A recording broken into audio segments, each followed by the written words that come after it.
सेवण हज़रत सखी लाल शहबाज कलंदर रहमतुल्लाह अलैह जे नाले सां मंसूब सेवण जो तारीख़ी माॻ लालबाग जेको 50 एकड़ खां वधीक जी एराज़ी ते मुश्तमिल ज़ियारती मक़ाम आहे, जिथे लाल शहबाज कलंदर जो चिलेगाह, निमाज़ वारी जाइ, मिठे पाणी जो चश्मो ऐं ॿियूं काफ़ी सारियूं ज़ियारतूं पिणु मौजूदु आहिनि, जिन खे ॾिसण लाइ सिंध समेत सॼे मुल्क मां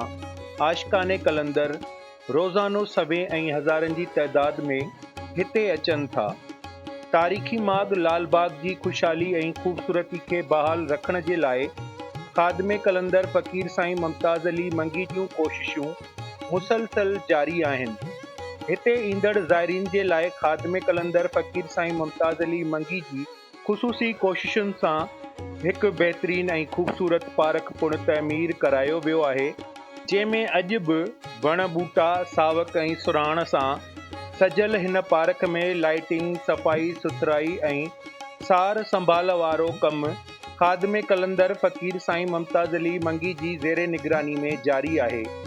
जॾहिं त हिते ईंदड़ देसी तोड़े परदेसियुनि जे लाइ पाणीअ जी खोट जे ख़ात्मे लाइ मिठे पाणी जा बोर पिणु लॻाराया वञनि पिया, जिन मां हिकु बोर हिन वक़्तु चालू थी चुको आहे, जॾहिं त बाक़ी बोरनि जो कमु पिणु हलंदड़ आहे। मिठे पाणी जा ही बोर बिजलीअ जे मोटरनि ते हलंदड़ आहिनि, जिन जे मशीनुनि खे ढकण लाइ पिणु नंढा नंढा बंदि कमरा ठहिराया विया आहिनि, त जीअं मशीनूं ऐं मोटर महफ़ूज़ रहनि। गॾोगॾु हिते ईंदड़ पांधीअड़ा मक़ामी फ़क़ीर फ़ुक़रा ऐं रिहाइशी मिठो पाणी हासिल करे सघनि। अल्लाह तबारक ताला जी बारगाह में इहा ई दुआ आहे